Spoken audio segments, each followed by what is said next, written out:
바랍니다. 자, 이제 우리 하나님 말씀 누가복음 1장 다시 우리 함께 보도록 하겠습니다. 오늘은 우리가 구원자로 감사 찬양 그리스도 예수께 이렇게 우리가 하나님께 드리는데, 오늘부터 우리가 성탄 주일까지 성탄 메시지를 전하겠습니다. 한 3주 남았죠? 25일까지. 그래서 오늘은 예수님보다 6개월 먼저 태어나신 침례 요한의 탄생을 중심으로 살펴보도록 하겠습니다. 예수님은 버진 마리아가 성령으로 잉태되는 그 예언과 또 기적을 통해서 태어나셨죠. 근데 침례 요한도 마찬가지입니다. 침례 요한도 자식을 낳을 수 없는 노령임에도 그 아들을 낳을 것이라는 예언과 기적을 통해서 미리 알려주시는 그 예언과 기적을 통해서 태어났습니다. 또 예수님의 이름은 예수님이 태어나시기 전에 이미 정해진 것이었어요. 그래서 하나님의 메신저로서 천사 가브리엘이 마리아에게 명령한 대로 미리 지어진 이름이 바로 예수였습니다. 그리고 요한이라는 이름도 어떨까요? 요한이라는 이름도 요한이 태어나기 전에 역시 하나님의 메시지를 전달하는 천사 가브리엘이 사가랴에게 명령한 대로 미리 지어진 이름이 요한이었습니다. 이것은 모두 무엇을 의미하는 것이냐면요, 하나님께서 예정하신 것이라는 거예요. 이것은 모두 다 하나님께서 예정하신 것이고 선지자들을 통해서 예언하신 것이고, 이제 하나님께서 그 일을 직접 때가 되었음에 그 일을 직접 성취하실 것임을 명확하게 드러내는 아주 강렬한 사인이었습니다. 오늘 성탄 메시지 첫 시간으로 누가복음 1장 전체를 우리가 살피면서 성경을 그래서 좀 많이 읽을 것입니다. 전체 그림을 우리가 살펴보려고 합니다. 그래서 우리가 이 부분의 성경 말씀을 우리가 주의 깊게 읽으면요, 그 성경 말씀을 읽는 것만으로도 굉장히 은혜가 됩니다. 하나님 말씀이, 구약에 있던 말씀이 이렇게 다 성취되는 말씀들인데요. 14절에서 25절까지의 말씀을 여러분 성경 가지시면 펴서 제가 읽어드리도록 하겠습니다. 너도 기뻐하고 즐거워할 것이요 많은 사람도 그의 태어남을 기뻐하리니 이는 그가 주 앞에 큰 자가 되며 포도주나 독한 술을 맞이하냐며 모태로부터 성령의 충만함을 받아 이스라엘 자손을 주 곧 그들의 하나님께로 많이 돌아오게 하겠습니다.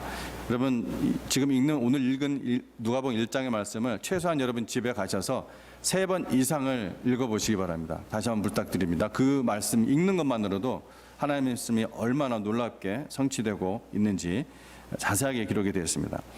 17절, 그가 또 엘리야의 심령과 능력으로 주 앞에 먼저 와서 아버지의 마음을 자식에게, 거스리는 자를 의인의 슬기에 돌아오게 하고 주를 위하여 세운 백성을 준비하리라. 사가랴가 천사에게 이르되 내가 이것을 어떻게 알리요? 내가 늙고 아내도 나이가 많으니이다. 천사가 대답하여 이르되 나는 하나님 앞에 서 있는 가브리엘이라. 이 좋은 소식을 전하여 내게 말하라고 보내심을 받았노라. 보라, 이 일이 되는 날까지 내가 말 못하는 자가 되어 능히 말을 못하리니 이는 내가 내 말을 믿지 아니하매거니와 때가 이르면 내 말이 이루어지리라 하더라. 백성들이 사가랴를 기다리며 그가 성전 안에서 지체함을 이상히 여기더라. 그가 나와서 그들에게 말을 못하니 백성들이 그가 성전 안에서 환상을 본 줄 알았더라. 그가 몸짓으로 뜻을 표시하며 그냥 말 못하는 대로 있더니 그 직무의 날이 다 되매 집으로 돌아가니라. 그 이후에 그의 아내 엘리사벳이 잉태하고 5달 동안 숨어 있으며 이르되 주께서 나를 돌보시는 날에 사람들 앞에서 내 부끄러움을 없게 하시려고 이렇게 행하심이라 하더라. 이 일은 어디서 일어난 일이냐면요, 유대에서 일어난 일이고 그 시대는 여러분이 잘 아시는 헤롯 대왕 때 일어났던 일입니다. 내용은 정리되자면 가브리엘이 사가랴에게 아들 잉태 소식을 전하는 내용이에요. 그래서 천사 가브리엘이 그것을 사가랴가 믿지 않으므로, 자연적으로는 이건 불가능하니까 사가랴가 그런 말을 함으로 말을 못하는 자가 되는 그런 사인을, 이것이 하나님이 하시는 일이라는 사인으로서 말을 못하는 자가 되게 하십니다. 그럼 26절에서 38절 말씀 읽지 않겠습니다. 내용만 제가 말씀드릴게요. 이 26절 38절은 엘리사벳이 임신 6째 되는 달이에요. 엘리사벳은 누구냐면 사가랴의 아내입니다. 엘리사벳이 임신 6째 때 되는 달, 가브리엘이 버진 마리아가 성령으로 예수님을 잉태할 것이라는 것을 예언을 해줍니다. 마리아에게 가서. 그 다음에 39절에서 56절은 마리아가 이제 그 소식을 듣고서 주의 계집 증인이 주의 뜻대로 하시옵소서 그렇게 말씀을 하시고 말을 하고 자기의 친족인 엘리사벳에게 빨리 찾아갔다고 성경은 기록하고 있습니다. 아마 마리아는 친족 엘리사벳도 이적적 은혜에 의해서 수태되었다는 6개월이 됐잖아요. 그러니까 그 소식이 자기 친족의 소식이 들렸겠죠. 그래서 그 듣고 기쁨과 놀라움을 나누고 싶었을 거예요. 그런데 이 예수님을 잉태한 성령으로 잉태한 마리아가 엘리사벳에게 다가가자 그 엘리사벳 뱃속에 있었던 침례 요한이 복중에서 기뻐 뛰놀았다. 성령이 충만하여 아까 우리가 14절부터 17절에 나온 말씀이에요. 이 일이 일어나요. 그러니까 엘리사벳이 이 마리아를 축복을 합니다. 그리고 마리아는 그 모든 일을 되는 것을 보고서 하나님을 찬양하죠. 그리고 거기에서 마리아가 석 달쯤 있다가 다시 돌아갑니다. 그다음에 이제 57절에서 66절은 이제 엘리사벳, 사가랴 안에 엘리사벳이 출산을 하는 거예요. 그래서 천사 가브리엘의 명령대로 그 가문에는 그런 이름이 없었는데 사가랴라고 이름을 지어야 되거든요. 근데 요한이라고 전혀 다른 레스트 네임을 갖게 되는 거예요. 그래서 이 이름을 요한이라 지어요. 여기서 막 이제 나중에 하여튼 가서 읽어보세요. 그다음에 이제 67절부터 80절 말씀은 이 사가랴의 찬양과 아들 요한에 대한 예언적 축복이 나오는데 이 부분도 역시 우리가 읽어볼 필요가 있습니다. 여러분 성경 있으시면 67부터 80절까지의 말씀을 한번 펴서 보시기 바랍니다. 그 부친 사가랴가 성령의 충만함을 받아 예언하여 이르되 찬송하리로다 주 이스라엘의 하나님이여 그 백성을 돌보사 속량하시며 우리를 위하여 구원의 뿔을 그 종 다윗의 집에 일으키셨으니 이것은 주께서 예로부터 거룩한 선지자의 입으로 말씀하신 바와 같이 우리 원수에게서와 우리를 미워하는 모든 자의 손에서 구원하시는 일이라. 우리 조상을 긍휼히 여기시며 그 거룩한 언약을 기억하셨으니 곧 우리 조상 아브라함에게 하신 맹세라. 우리가 원수의 손에서 건지심을 받고 종신토록 주의 앞에서 성결과 의로 두려움이 없이 섬기게 하리라 하셨도다. 이 아이여 내가 지극히 높으신 이의 선지자라 일컬음을 받고 주 앞에 앞서가서 그 길을 준비하여 주의 백성에게 그 죄사함으로 말미암는 구원을 알게 하리니 이는 우리 하나님의 긍휼로 인함이라. 이로써 돋는 해가 위로부터 우리에게 임하여 어둠과 죽음의 그늘에 앉은 자에게 비치고 우리 발을 평강의 길로 인도하시리로다 하니라. 아이가 자라며 심령이 강하여지며 이스라엘에게 나타나는 날까지 빈들에 있으니라. 침례 요한에 대한 기록이죠. 우리가 이 말씀을 읽으면서 사가랴의 그 큰 기쁨과 벅찬 감격이 읽는 사람에게 그대로 전달되고 있어요. 그런데 사가랴가 무엇 때문에 이렇게 벅차하고 기뻐하며 감사하며 찬송을 했는가? 무엇 때문에? 여러분 말씀을 들으면서 이유를 발견하셨습니까? 자기가 아들을 낳을 수 없었는데 아들이 없었는데 아들이 나와서 그런 거였나요? 자, 68절에서 69절을 보면요, 우리가 이것만 봐도 알 수 있어요. 찬송하리로다 주 이스라엘의 하나님이여, 찬송하리로다 주 이스라엘의 하나님이여 그 백성을 돌보사 속량하시며 우리를 위하여 구원의 뿔을 그 종 다윗의 집에 일으키셨으니. 즉 이렇게 감사하고 찬양하고 벅차하는 이 이유는 그리고 그로 인해서 자기 아들을 축복을 하고 있거든요. 하나님으로 인해, 오직 하나님의 그 구원으로 인해 감사하고 찬양을 드리는 것입니다. 사실 사가랴가 받은 이 아들 요한에 대한 예언은 단순합니다. 침례 요한이, 자기 아들 침례 요한이 메시아 곧 예수님 앞에 나와서 그 길을 예비하는 선지자 삶을 살 것이다. 그렇죠? 이게 아주 단순해요. 그게 전부입니다. 그런 다음에 내 아들 침례 요한의 뒤에 온 백성이 그토록 기다리고 사모하던 그 메시아, 우리 백성들을 이 죄와 그리고 사망의 나라에서 구원할 진정한 메시아 예수 그리스도가 오실 것이다 하는 구원에 대한 메시지가 나오는 거예요. 바로 그것 때문에 사가랴는 기뻐하고 하나님을 찬송하고 있는 것입니다.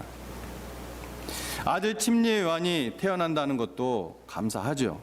하지만 그 아들 요한의 뒤에 그토록 고대하던 메시아 예수께서 태어나신다는 것에 감격에 막 벅차 오르는 거예요. 감격이. 하나님께서 여러분 다윗에게 약속한 것이, 이런 약속들이 사실 구약성에 막 곳곳에 막 산재되어 있는데 사무엘하 7장에 이렇게 기록되어 있어요. 여호와가 또 내게 이르노니 나 여호와가 너를 위하여 집을 짓고 내 수완이 차서 내 조상들과 함께 누울 때에 내가 내 몸에서 날 내 씨를 내 뒤에 세워 그의 나라를 견고하게 하리라. 그는 내 이름을 위하여 집을 건축할 것이요 나는 그의 나라 왕위를 영원히 견고하게 하리라. 지금 다윗에게 하나님께서 주시는 예언적 축복이거든요. 예언적 복이에요. 그런데 이것은 그의 아들, 다윗의 아들이 누구죠? 여러분 너무나 유명한 아들 이름 솔로몬. 그 다윗의 아들 솔로몬에 의해서 부분적으로는 성취되었습니다. 하지만 그의 왕위가 견고하지 않았고 또 영원하지도 않았습니다. 오히려 그의 아들 르호보암 때 그 솔로몬 자신의 그 죄악 때문에 나라가 갈리고 또 이스라엘 멸망하고 유대도 멸망을 하죠. 이 약속의 온전한 성취는 한 인간을 통해 가능한 것이 아니었습니다. 당연하죠. 어떻게 한 인간이 세운 왕조가 영원하겠습니까? 이 영원한 왕위는 영원하신 왕 메시아를 통해 하실 일이었던 거예요. 하나님은 여러 선지자를 통해서도 이렇게 예언을 하셨는데 이사야는 이렇게 기록합니다. 이사야 9장 말씀인데요. 이는 한 아기가 우리에게 낳고 한 아들을 우리에게 주신 바 되었는데 그의 어깨에는 정사를 메었고, 자 여기서부터 잘 들어보세요. 그의 어깨는 정사를 메었고 그의 이름을 들어보세요. 그의 이름은 기묘자라 모사라 전능하신 하나님이라 영존하시는 아버지라 평강의 왕이라 할 것입니다. 아들이 한 아기가 우리에게 낳는데 한 아들을 우리에게 주신 바 되는데 그 아들이 하나님이고 전능하신 하나님이고 거기까지도 놀라운데 그 뒤에 뭐라고요? 영존하시는 아버지. 아들이 영존하시는 아버지를 낳아요? 아버지가 돼요? 자, 이 모든 메시지가 바로 사실은 그리스도 예수 메시에 대한 예언적 메시지라는 걸 우리가 이를 통해서 느낌으로 알 수 있죠. 우리는 그죠? 성경을 우리가 좀 읽었으니까 평강의 왕이라. 그 정사와 평강의 더함이 무궁하며 또 다윗의 왕자와 그의 나라에 군림하여 그 나라를 굳게 세우고 지금 이후로 영원히 정의와 공의로 그것을 보존할 것이라. 만군의 여호와 열심히 이를 이룰 것이니라. 그래서 예수님께서 바로 다윗의 왕조로 오시는 거예요. 이스라엘에 오시는 거예요. 구원자 예수님이, 온 세상을 구원하실 그 예수님이. 이 예언의 말씀은 사람의 아들, 두 자로 하면은 인자로 오시는 메시아의 정체가 바로 하나님이시라는 거. 그 영존하신 아버지 하나님과 하나라는 거. 그러니까 뭐라고 했어요? 그 아들이 영존하신 아버지라고 했잖아요. 그 영존하신 아버지 하나님과 하나라는 거. 이걸 보여주고 있어요. 이 짧은 메시지 안에. 굉장히 신학적인 많은 것들이 여기에 담겨 있습니다. 그 메시아, 즉 그리스도께서 또 뭐라고요? 아까 우리가 누가복음 그 1장 67절 이어서 읽었는데 이로 인해서 사가랴가 막 벅차면서 감사하죠. 구원에 뭐라고 했어요? 구원의 뿔. 뿔은 권위와 권능을 상징합니다. 그래서 여러분이 옛날 조각이나 고대 조각이나 그림 같은 걸 보면은 어떤 왕이나 특별한 이런 사람들의 뿔이 이렇게 나와 있는 거예요. 심지어 모세 조각에도 이렇게 뿔이 나와 있어요. 권능, 권위를 상징할 때 뿔 이렇게 표현합니다. 그래서 그리스도께서 구원의 뿔 이렇게 얘기할 때는 구원의 권능자, 구원의 권위, 죄와 사망의 권세에서 구원하실 권능자, 그분이 바로 예수라는 거예요. 그것을 지금 사가랴가 보고 놀라며 감격하며 기뻐하는 거예요. 여러분, 죄의 싹은 뭐라고요? 사망입니다. 로마서 6장 23절 말씀에. 죄의 삭은 사망입니다. 저는 그 말씀이 그렇게 공감이 될 수가 없어요. 더욱더 살아가면 살수록 그걸 정말 아주 그냥 공감이 됩니다. 모든 사망, 모든 불행, 모든 고통, 모든 인생의 무거움, 모든 삶의 혼란과 혼돈과 무질서, 전쟁, 이 모든 것은 단 하나, 죄 때문에 온 것입니다. 사람의 죄. 그런데 정말 속상하고 골치 아픈 것은 그 죄가 나에게 있다는 거예요. 나에게. 사도 바울의 그 고백이 내 마음속에도 꽤 사무쳐요. 오라, 나는 공고한 사람이로다. 누가 나를 이 사망의 몸에서 건져내랴. 여러분, 이 문제, 사람의 생명의 문제, 죽는 문제는 과학으로 풀 수가 없습니다. 경제로 풀 수 없습니다. 정치로 풀 수 없습니다.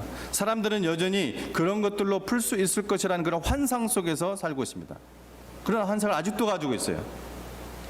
저는 당연하다고 봅니다. 영적으로 죽어 있기 때문에 모르는 거죠. 하나님과 단절되어 있는데 그것을 영적으로 죽어 있는데 그것을 어떻게 알겠어요? 죽은 자가. 죄와 죽음의 문제는 어떤 지식이나 종교로 해결할 수가 없습니다. 여러분, 그것은 예수 그리스도의 십자가, 이 죄사함을 통해서만 이루어질 수 있는 거예요. 메시아 예수께서 우리의 죄를 속량해 주시기 위해서, 구원해 주시기 위해서 하나님이, 아들 하나님이 친히 인간의 몸을 입고, 그것도 아기로, 아기로 이 땅에 오시고, 그리고 십자가를 지시고 우리의 죄값을 대속하기 위해서 십자가에서 죽으심으로 죄에서 우리를 해방시켜 주시고 하나님과의 관계를 회복시켜 주시고 구원하여 주실 것이다. 여러분, 이 메시지보다 더 위대하고 복된 메시지는 없습니다. 없어요. 여러분, 모든 것들을 다 가지고 있어도 이 복을 받지 못했으면 그건 아무것도 갖지 못한 거예요. 단언합니다. 왜요? 여러분, 왜 이것이 우리에게 복된 메시지입니까? 예수 믿으면 부자가 되세요? 예수 믿으면 세상 일에 성공해서요? 예수 믿으면 우리가 전부 형통해서요? 예수 믿으면 병에 안 걸려서요? 예수 믿으면 안 죽나요? 그렇지 않습니다. 예수님 믿어도 가난할 수 있고, 예수님 믿어도 실패할 수 있고, 예수님 믿어도 병 걸릴 수 있습니다. 그것도 불치병. 그러면 예수는 왜 믿나? 라고 얘기할 때 우리 예수님은 구원 얻기 위해서, 구원을 받기 위해서 믿는 것입니다. 그 하나예요. 아무리 부자가 되고 건강하고 성공하고 행복하면 뭐합니까? 결국 늙고 죽어요. 참으로 허무합니다. 그것도 죄인으로 죽습니다.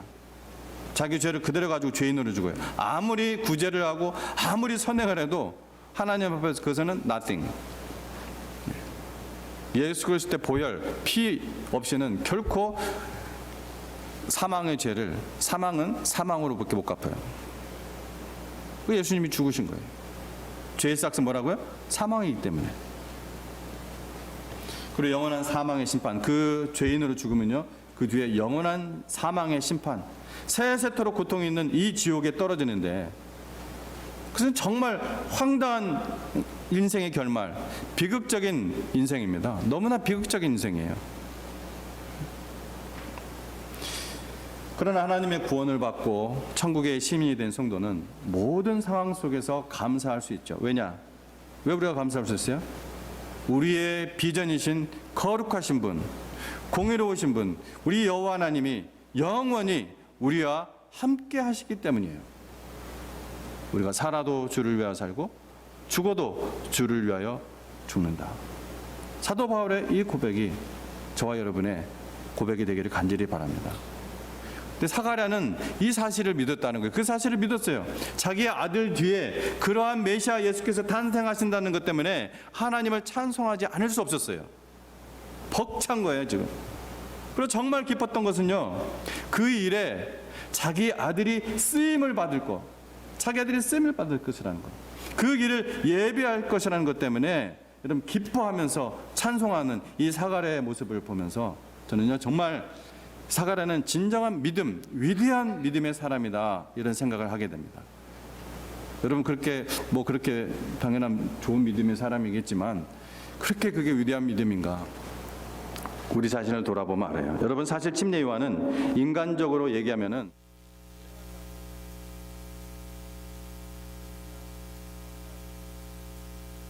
없이 빈들에서 살았습니다. 그냥 옷도 입을 옷이 하나 더 있었는지 모르겠지만 옷이 뭐였어요? 근데 낙타토롯 그 하나 있고, 음식으로는 뭘 먹었다고 했어요? 들에서 메뚜기 잡고 석청 따먹고 그랬어요. 그게 음식이었어요. 석청이 건강에 좋고 메뚜기는 요즘도 먹고 그런 생각하실지 모르겠는데, 침례 요한을 생각하면서 빈들에서 메뚜기 잡으러 다니는 거 먹기 위해서 벌에 쏘이면서 석청 잡는 거 한번 생각해 보세요. 그걸 먹고 살았어요, 빈들에서. 근데 그것이 할 수 없이 그렇게 산 것이 아니라 자기가 그렇게 그 길을 택한 거예요. 인간적으로 흠모하고 인간적으로 부러워할 만한 것이 그에게는 아무것도 없었습니다. 있으시면 여러분 자식들 그렇게 되기를 제가 축복합니다. 아마 사가랴는 그것을 알았을 거예요. 뭐 몰랐을 수도 있겠지만 이런 사실들을 짐작을 했을 거예요. 저는 제 세 아들이 이제 세 아들이 셋이 있는데 딸이 없어서 참 아쉽지만 세 아들이 침례 요한처럼 그렇게 살아야 한다면은 순종을 하겠죠. 제가 하나님 말씀에 제가 순종해야죠. 또 하나님 하시는 일이기 때문에, 그리고 그 일에 제 자녀들이 쓰임 받는 것이 감사하겠죠. 그런데 우리 아들들이 당할 그러한 인간적인 외로움, 또 인간적인 궁핍함, 인간적인 고생 생각하면은 하나님을 내가 찬송할 만큼 내 믿음이 되겠나 하는 생각이 들어요. 예. 하나님을 찬송할 만큼 이렇게 막 벅차가지고서. 사가랴에게는 근데 그 믿음이 있었다는 거예요. 지금 사가랴에게는. 저에게도 그 믿음이 있기를 바라고요. 사랑하는 중앙침례교 성도님 여러분, 여러분 마음속에 지금 찬송이 그쳐지지는 않았습니까? 그 이유가 경제적인 어려움 때문에, 또 어떠한 일의 실패 때문에, 어려움 때문에, 몸의 질병 때문에 찬송을 잊어버리고 불행해하고 우울해하지는 않으십니까? 네, 우리는 연약하기 때문에 그럴 수 있어요. 순간은, 잠깐은 그럴 수 있어요. 저를 비롯해서, 저부터 시작해서. 하지만 우리가 거기에 빠지지는 않잖아요. 거기에서 또 빠져서는 안 되잖아요. 가난은 하지만 여러분 구원 얻었잖아요. 나을 수 없는 병에 걸렸지만 멸망받은 건 아니잖아요.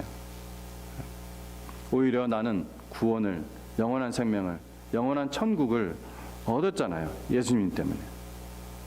저는 우리 중심 식구들이 정말 부화하면 좋겠어요. 예. 저도요. 예. 전 빼고 아니라 저도 부였으면 좋겠어요. 우리 중심 식구들이 건강하면 좋겠어요. 저도요. 우리 아이들이 하나님보다 다 형통했으면 좋겠어요. 세상적으로도 솔직히 그래요. 그러나 여러분, 우리가 예수님 때문에 구원받고 죄사함 받았다는 이 이상의 복은 없어요. 도저히 비교할 수 없기 때문에, 아주 압도적인 복이기 때문에 다른 것들이 뭐 있어도 다 가려버린다는 거예요. 예. 이 복이 워낙 어마하기 때문에. 사가랴는 아마 예수님의 공적인 사역이 시작되기 이전에 세상을 떠났을 것입니다. 굉장히 나이가 많았던 때였기 때문에 예수님의 공생애는 30세 때부터 공생애를 시작했잖아요. 그러니까 예수님의 공생애기 전에 세상을 떠났을 거예요. 그러니까 다 보지 못하고 죽은 거예요. 예수님이 어떤 일을 하실지 모르고 그냥 죽은 거예요. 그냥 침례, 자기 아들 요한이 저기 광야 나가서, 빈들에 나가서 회개하라 막 그런 일하고 막 그런 일만 하는 것만 봤을 거예요. 아시다시피 유대인들은 메시아를 영접했습니까? 거절했습니까? 유대인들은 자기 땅에 자기 백성이 영접하지 않았다. 성경은 기록하고 있습니다. 침례 요한은 그래서 자기가 주의 길을 예비하라 하고 부르신 자기가 그런 선지자다.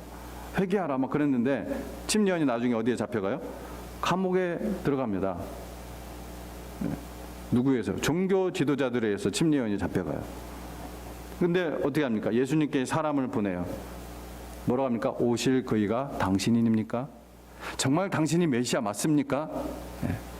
자기가 그렇게 얘기해놓고 나중에 감옥 들어가서 그렇게 얘기를 하고 있는 거예요. 하나님의 백성이 메시아를 거절하는 것은 생각지도 못했던 거예요. 당연히 회개하고 막 돌아올 줄 알았는데 그런 일이 일어나지 않는 거예요. 이것은 하나님의 계시의 점진적인 특성 때문에 그렇습니다. 이게 계시의 점진적 특성이라고 합니다. 쉽게 생각하면 돼요. 계시를 레벨레이션이라고 하잖아요. 계시. 그 레벨레이션이 제가 자주 말씀드리는데 리빌이라는 단어 동사의 명사형이잖아요. 그죠?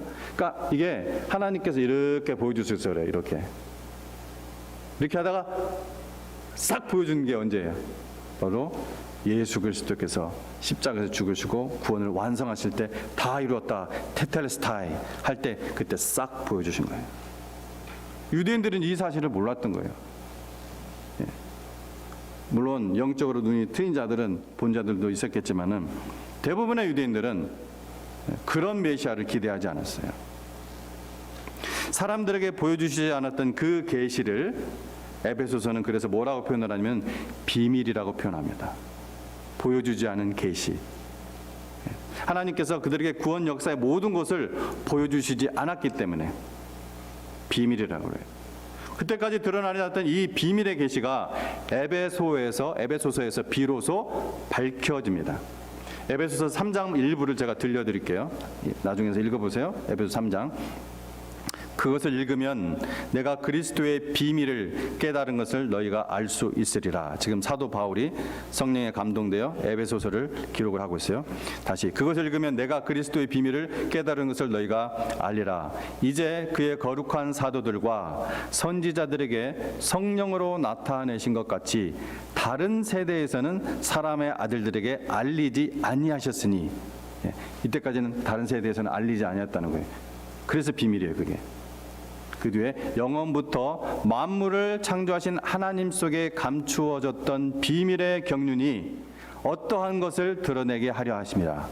이는, 자 이것도 잘 들으세요. 이는, 이 비밀을 얘기해 주는 거, 이는 이방인들이 복음으로 말미암아 그리스도 예수 안에서 함께 상속자가 되고 함께 지체가 되고 함께 약속에 참여하는 자가 됨이라.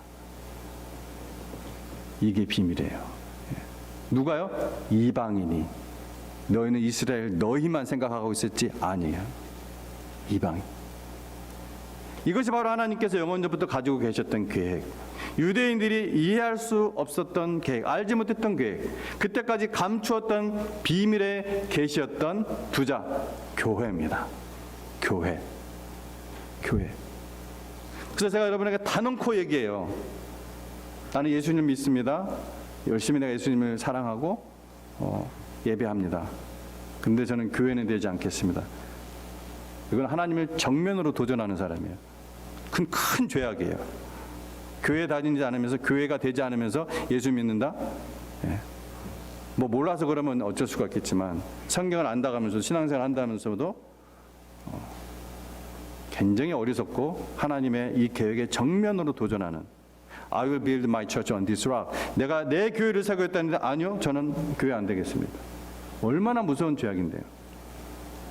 어떻게 그런 말을 입에 담습니까? 이거는 엄청난 계획입니다. 그리스도 안에만 있으면 우리는 하나님께 구할 수 있고 하나님을 아버지라 부를 수 있다는 거예요.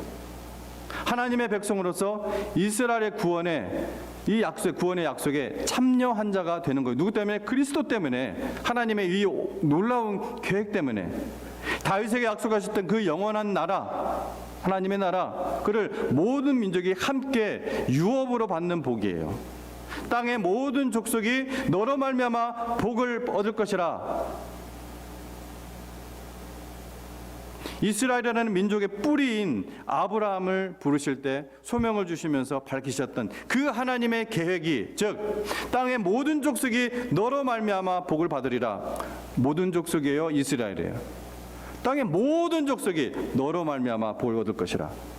이스라엘의 뿌리부터 그런 메시지를 주신 거예요. 하나님께서는. 그 하나님의 계획이 바로 무엇을 통해서요? 교회를 통해서 이루어지는 놀라운 비밀이에요. 이거를 사도 바울이 성령의 감동으로 받고 기록을 한 거예요. 에베소서 3장에서. 그러므로 우리는 사가랴가 드렸던 이 감사의 찬양을 우리도 하나님께 드릴 수 있다는 거예요. 우리도. 왜? 우리도 우리 영적 이스라엘이기 때문에. 우리도 똑같이 함께 하나님의 나라를 유업으로 받는 자들이기 때문에, 똑같이 하나님의 약속을 그리스도 안에서 받을 수가 있기 때문에,